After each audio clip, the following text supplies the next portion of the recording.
Good afternoon. We're very happy to have you all here and finally come together in this very nice environment in a city which has just had re-elections for the whole government, which was also quite exciting on Sunday. And now it's all raining. It's up to you to decide whether you put this together. So thank you very much for coming, and I'm pleased to introduce you a little bit broader, first of all, to the context. Afterwards, Christoph and Barbara will give you more insights into the project and what we actually want to discuss over the next couple of days. But first of all, some small housekeepings. You've seen from our announcements that we are very interactive, because this is a project we're always talking about networks and engaging people, being open and transparent and so on. So we decided again, as it was a big success already at the first conference, to have this live streamed. But the live stream is going out behind there and is using the same Wi-Fi that you are using. So please don't start watching the live stream yourself. Please watch us live here, because if you do too much traffic with your computers, we might run into a problem there.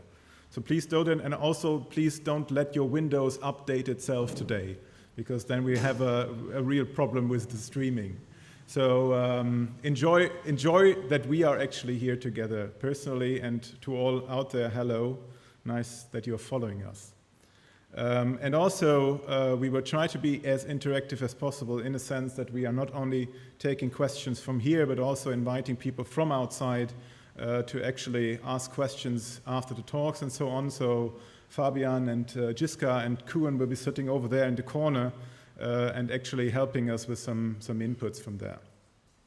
So these were the announcements. Now to the challenges we are now coming to. Sorry, these are not my slides. These are my slides. So I will give you a little bit of, opening up and, opening the window up, actually, that we are talking about. We are all working on biodiversity, as we said. And I want to talk a little bit about a species that is rarely seen, just like a rare species, which is rarely seen in nature, but which is always regularly appearing from time to time somewhere in the world, and this is the so-called window of opportunity. And we have, for the biodiversity and the networking on biodiversity, we currently have a window of opportunity. And I want to, lay this out a little bit when it comes why this is so. We have a challenging European setting, which is developing on the policy side, which needs to be recognized. We have new challenges coming up, of course, from society. As a community of biodiversity and ecosystem services knowledge holders, we are moving very fast if we're looking back 10 to 15 years. And then this all brings us together in this window of opportunity of really making a difference. And the offer is actually what this project is offering to us. So the changing setting. You all are aware of that. I just want to recap this a little bit with you. Is that first of all, in the European context, we have, of course, the directives which are relevant for biodiversity, but also we have the biodiversity strategy, which is now really taking place to get, implemented, I would say. We have the process on MAS, the mapping and assessing of ecosystem services. We have the green infrastructure communication. We have now the invasive alien strategy, invasive alien species strategy, which just was launched last week. So we have a lot of needs there, actually, towards the knowledge side in order to populate these strategy and their implementation with some evidence-based work.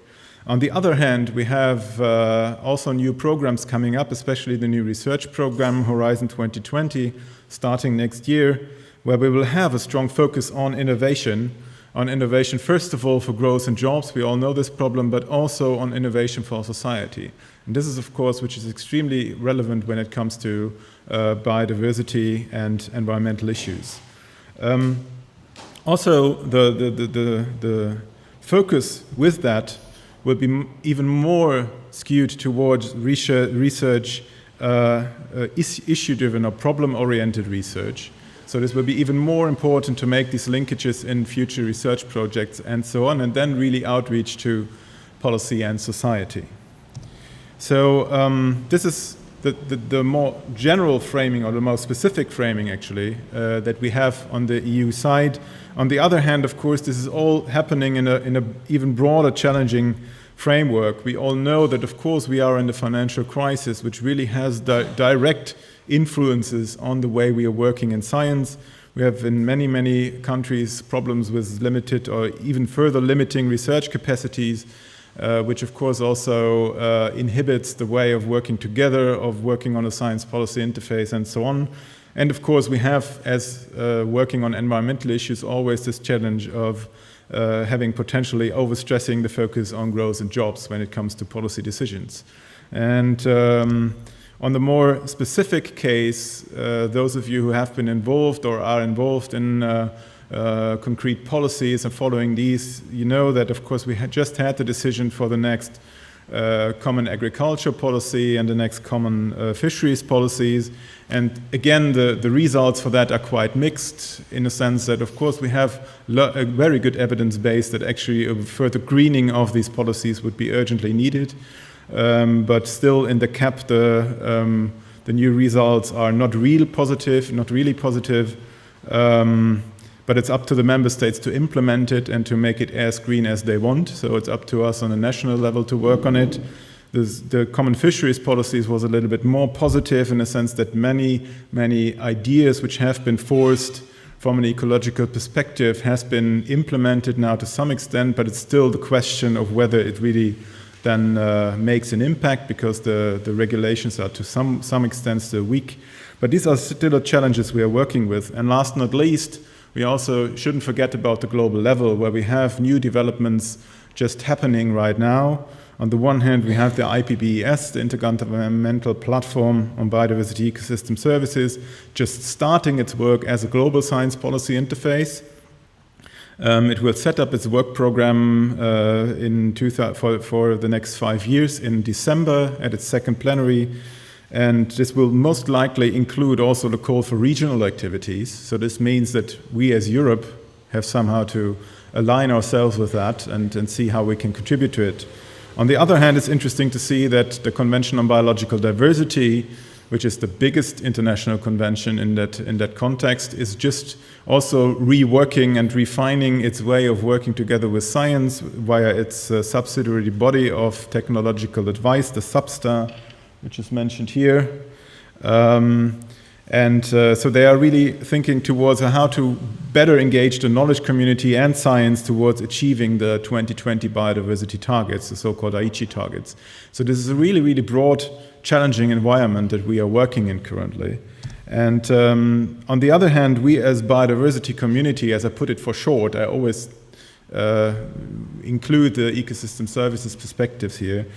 We have been developing quite far, and our moving area is actually this triangle, the triangle which somehow is between the issue of research strategy, the issue of the joint research agenda, and the issue of how this knowledge is actually synthesized and then brought and covered and brokered to society outside this triangle. And all this is our European research area.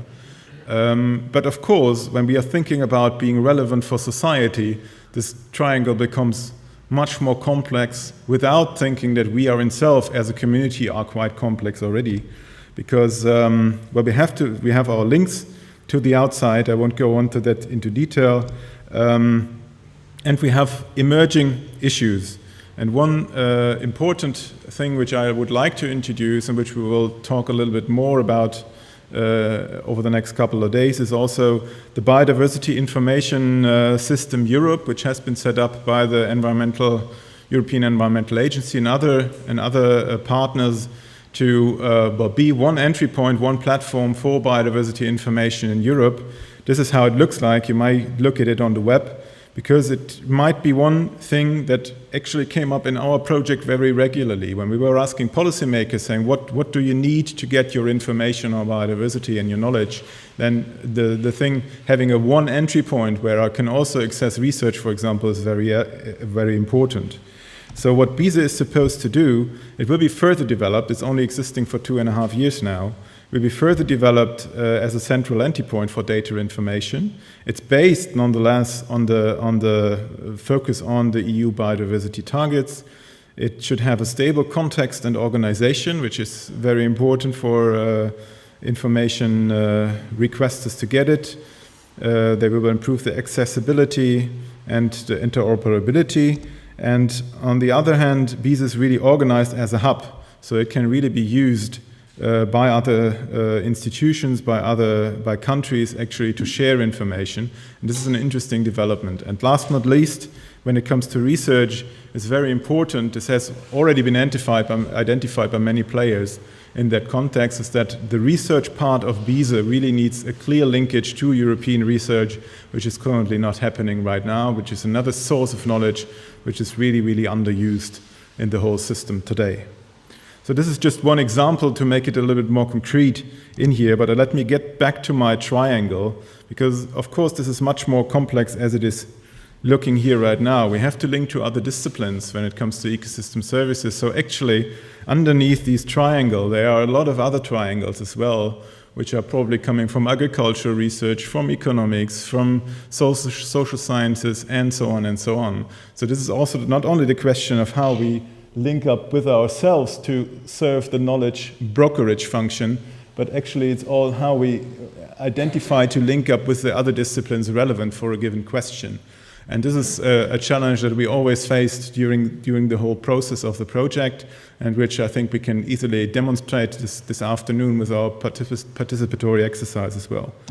So another one of complexity is also that, of course, we are not only thinking about our restricted line of research in that triangle, but we also are linking up with the other triangle, which further reaches out to policy and other players, which are other forms of knowledge, which are actually, well, science-based very often in Europe, which come from management, from land use management, which come from civil society organizations, but also, of course, from administrations, and how this is actually fed together into doing evidence-based and knowledge-based decision-making is one of the major challenges.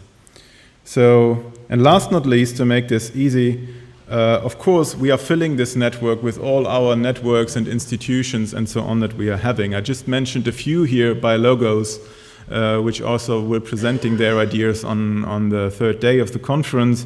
But also we have our learned societies, we have our European projects, and again on the applied side, we have the managers of natural resources in all different kinds.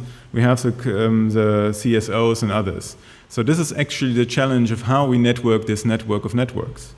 And this is actually the task that now these functions that are described in our white papers are coming in.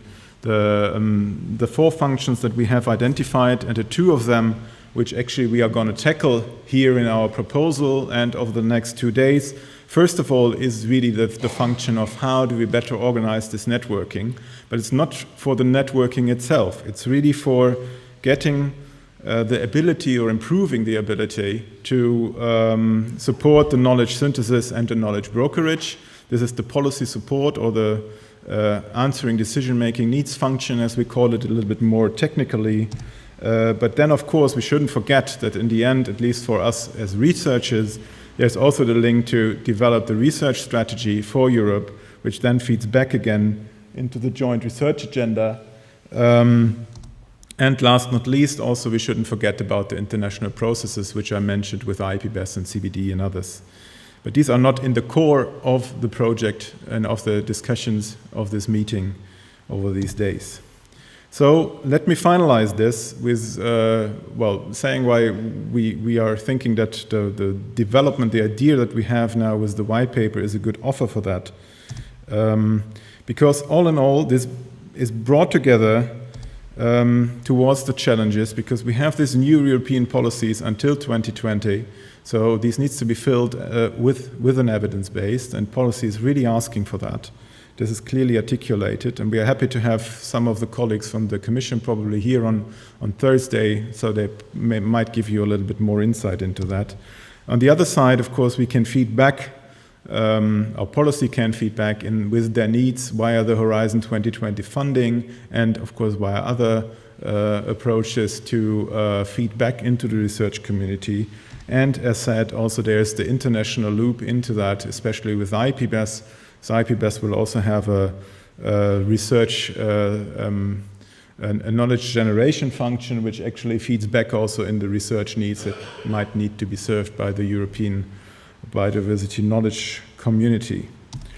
So with the offer that we now have been developing with the white paper is actually that we think that biodiversity knowledge, as the idea of a network of knowledge, can actually support this process in order to link this together. So the offer is actually to tackle these different perspectives of the project, and as Heidi just said, these bubbles will lead us through the conference, but actually they also have led us through our project. So let me give you a brief history on that. First of all, the description that I've been giving here now in 10 minutes is of course something we have been looking at in a continuous screening process and in a mapping exercise in the very beginning, looking of who is out there, what is out there, what can be done with it. Then we developed the prototype for the network of knowledge in the first conference 1.5 years ago, and with several workshops. We tried to put this into place and experiences with it via test cases, something that you will learn about this afternoon after the coffee break. The challenges that we identified from there was also done by the evaluation work package. Somebody will be talking about tomorrow. This was actually done. How can we further address these challenges? This is our topic for tomorrow. And then actually the end product will be this revised idea of how such a network of knowledge with all the different players we have in the community could actually be organized, and this will be the outcome of this conference, and then later of the revised white paper to have a proposal of how such a design of a network of knowledge could look like. So to wrap this up, this is actually our white paper in a Wordle. So you see that the knowledge is the really big thing there. And but nonetheless, to wrap this all up, what does this mean? We think that the ideas that we have been developing here in the biodiversity knowledge proposal is an innovative service tool for the whole community of biodiversity researchers to increase the relevance of the work we're doing. On the other hand, also to really enhance the responsiveness of society. We have lots of experience here in the room and in the whole community, and this would actually serve this further. On the other hand, also we have to build on the strengths of all partners, networks that we have already, which are developing very, very rapidly over the last couple of years. And we have to nonetheless ensure that there's really a broad access to the knowledge we are using, and also an added value that we see based on the test cases that we had is that we are really going for using tested methods and the transparent processes in order to ensure that it's really is a good, that quality on different levels is ensured. Quality on the processes on how we bring our knowledge together, but also the quality of the processes that are behind it. So, but in the end also it needs dedication and collaboration, because this will be the core of it. And this is the most important thing that we are working on in this community now for quite a while, and I'm pretty sure that this will be going on and developing into quite something positive in the next couple of years. With that, thank you very much for now. Yeah, thank you, Carsten.